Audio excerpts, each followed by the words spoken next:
What if I told you that everything you thought you knew about the origin of Highlife is all wrong? There's been that question of, did it originate from Ghana or did it originate from Nigeria? Well, the battle for supremacy over the bragging right of where this music originated from has been raging, and it's been brewing a lot of controversy over the years. Before Highlife, there was the palm wine music known among the Kru people of Liberia. These people and their music traveled across Africa, and due to these interactions, different people imbibed this palm wine music, especially in Nigeria and Ghana. As palm wine music spread across Africa, local musicians in Ghana and Nigeria fused it with their own local musical traditions, and that's what gave birth to what we know today as Highlife. In Ghana, Highlife became a symbol of the elite, thanks to its big bands and brass-heavy sounds. And thanks to E.T. Mensah, Ghanaian Highlife captured the swing of the time and took the world by storm. Meanwhile, in Nigeria, Highlife took a more soulful tone. It was driven by guitars and indigenous rhythms that reflected the heartbeat of the people. Musicians like Bobby Benson brought this unique flavor to life. So, two countries, two sounds, but at the core, a shared rhythm.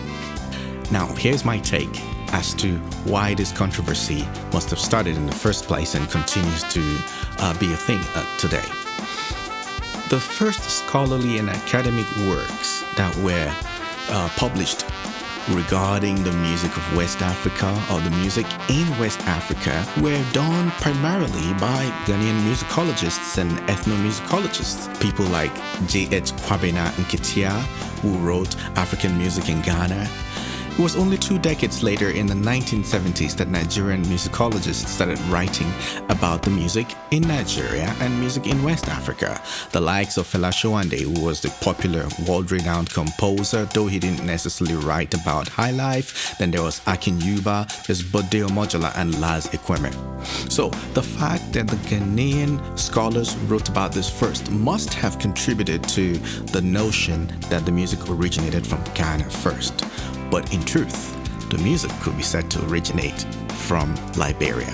So if there are these 3 roots of Highlife, isn't it right to assume and to concede that it's a shared origin, especially for West Africa? Highlife is the pride of West Africa, and I think we should all celebrate it. There is no need for ownership. Highlife should not be about rivalry, but it should be about shared culture. So what if Highlife was never meant to be divided or pinned down to one ownership?